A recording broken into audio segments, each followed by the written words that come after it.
Oke, salam kawan-kawan. Ucapkan terima kasih banyak karena bersama saya di channel saya ini. Dan saya harap kawan-kawan di luar sana senantiasa sehat seperti biasa. Pencerahan saya hari ini berkenaan dengan isu yang mana kita lihat keadaan kerajaan yang ada hari ini sangat rapuh, dan pandemik yang ada hari ini pun kita tengok. Nah, dalam 2 hari ini sudah mencecah 5 angka setiap hari. Jadi menurut saya, menteri berkenaan yang terlibat lebih baik letak jawatan saja. Kalau ada menteri tapi ada 2 timbalan tetapi gagal untuk menyelesaikan masalah seperti ini, letak jawatanlah. Kalau dah takut sangat kerjaan untuk nak jatuh hari ini, tukar orang, tukar menterinya. Ini namanya gagal total. Dulu pernah kita dengar, kalau gagal nak letak jawatan, hari ini dah gagal dah. Negara lain boleh membendung masalah ini dengan baik, kita tidak dapat. Jadi bagaimana rakyat dengan isu yang sekarang ini? Rakyat nak makan, rakyat nak bergerak. Ada kawan-kawan saya yang dah terkena dengan virus ini pun terpaksa pergi ke hospital patah balik ke rumah. Ini bukan masalah di KKM, ini masalah pengurusan yang bertanggung jawab menteri lah. Jadi rakyat nak melihat perkara ini, bahwa kegagalan itu berlaku, punya menteri, tetapi menteri ada 2 timbalan juga. Tak tahu apa yang mereka ni buat. Kalau dah tak boleh nak buat kerja, kalau dah tak tahu sangat buat kerja, letak jawatan, habis cerita, ganti dengan orang lain. Kalau dah takut sangat kerjaan yang ada hari ini jatuh, tukar orang pun dah tak apa. Nak mempertahankan jawatan tu lagi buat apa? Kalau dah tak boleh nak buat kerja. Buat darurat, seolah-olah darurat ni untuk apa? Sama aja rakyat pun boleh ke sana kemari. Kes tetap meningkat. Jadi macam mana ni? Sebolehnya letak jawatan saja, tak payah malu. Inilah sikap yang ada di para pemimpin kita yang ada hari ini. Dah gagal tak nak letak jawatan. Negara lain mereka gagal sampai Perdana Menteri mereka pun letak jawatan. Kita Malaysia ni jadi seperti ini. Daripada Perdana Menteri sampai ke bawah, menteri-menteri semua sama saja. Ingat bantuan kalau bagi untuk satu keluarga 2,000 satu bulan, ingat cukup juga ke?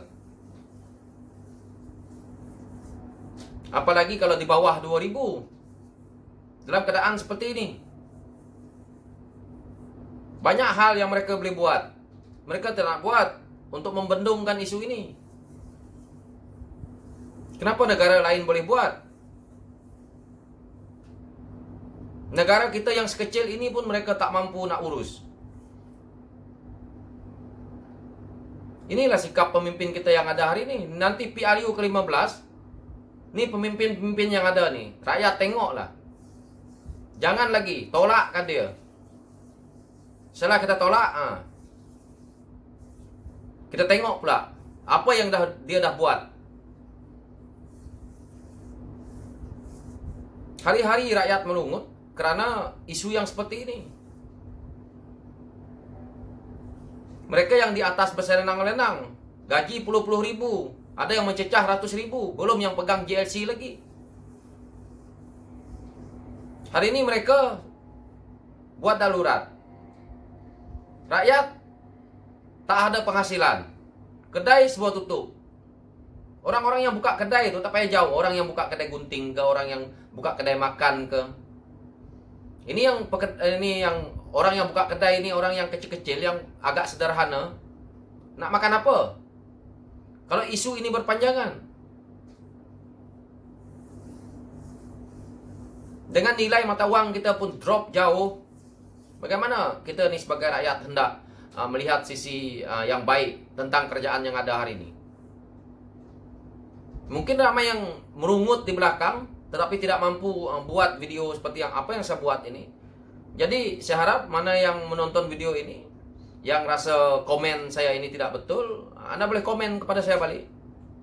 Saya tidak ada masalah. Kalau Anda rasa apa yang berlaku hari ini ada kebaikan kepada yang menonton video ini, kawan-kawan yang menonton video ini, sila buat komen, saya tidak ada masalah. Ini apa yang saya rasakan ini luahan daripada hati saya, bahwa saya lihat kawan-kawan saya, teman-teman saya yang kerja, mereka sekarang tak kerja. Mereka cakap duit bantuan dapat sampai bila juga, bukan cukup. Ada yang bekerja sekerat macam hari itu dah start tu, daripada tengah bulan gaji, bos pun nak bayar penuh, tak boleh nak bayar setengah pun. Ada yang bos tidak boleh nak bayar setengah, sama-sama susah. Tapi para menteri kita gaji penuh setiap bulan.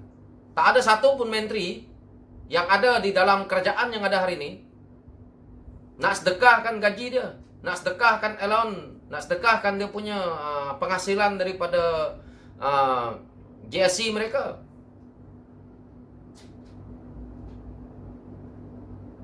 Ini saya ada sedikit kritikan dengan PAS juga. Mana dia? Ahli-ahli parlimen PAS nih, orang-orang PAS dengar. Walaon nih, dengar. Ada pemimpin kamu buat sedekah, tengok. Kritik bangsa ini, di Kelantan minta tolong dengan bangsa Cina juga.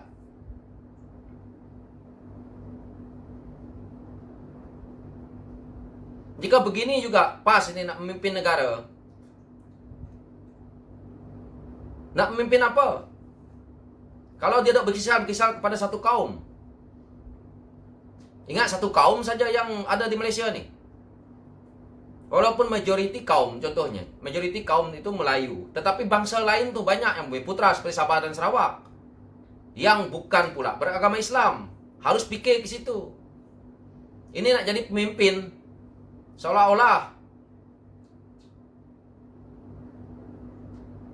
mereka punya ini tanah, nenek moyang dia punya sendiri. Ingat, orang lain juga terlahir di sini. Kalau tanpa tanah Malaysia ini juga, kemana orang-orang nak duduk? Kenapa apa yang berlaku hari ini? Semua fatwa dia semua betul. Berbunyilah. Dah tak ada orang lain ke dalam kerajaan nih yang boleh memimpin kita punya kesihatan nih. Kita lihat Indonesia. Walaupun perlawanan politik mereka ini antara pembangkang dengan kerajaan, tetapi setelah dilantik sebagai presiden, Jokowi boleh ambil. Prabowo tuh, jadikan dia menteri pertahanan, dan yang lain-lain juga dia boleh ambil. Kenapa kita dalam Malaysia ini yang demokrasi takut sangat buat perkara yang sama, padahal kita juga menciplak apa yang Indonesia buat. Demokrasi. Jadi patutnya benda yang baik kita ambil.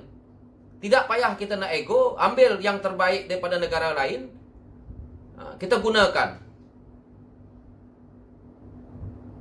Ini alasan terlalu banyak kerana politik pintu belakang nih, pengkhianatan yang mereka dah lakukan, inilah berlaku. Dah terkumpul satu kumpulan hari ini, Tuhan nak tunjuk, inilah yang berlaku. Kita lihatlah kegagalan yang memang total mereka lakukan. Kita rakyat buka mata luas-luas, lihat apa yang berlaku hari ini. Jadi saya sebagai rakyat melihat sisi ini, kalau kita tidak menghentikan apa yang pemimpin kita mereka lakukan hari ini, kita akan makin susah.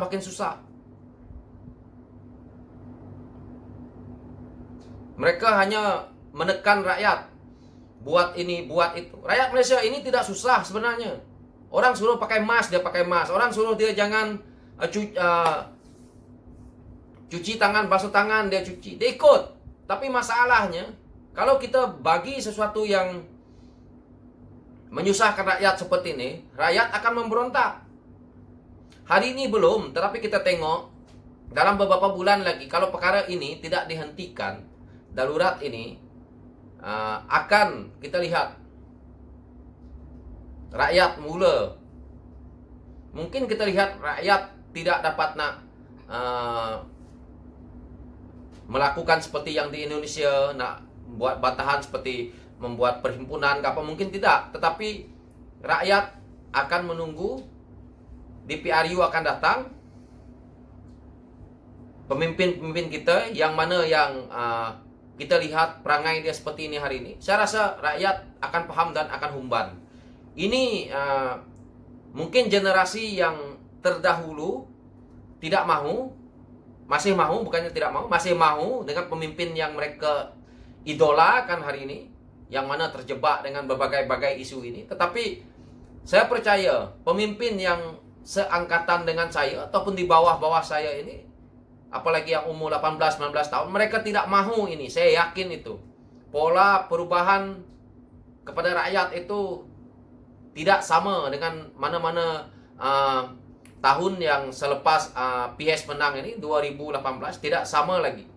Kita boleh lihat selepas ini. Ini budaya lama politik kita ini perlu diubah. Tidak boleh lagi yang ada seperti hari ini. Ini pemerintahan yang ada hari ini adalah daripada yang kita lihat, tak tahulah.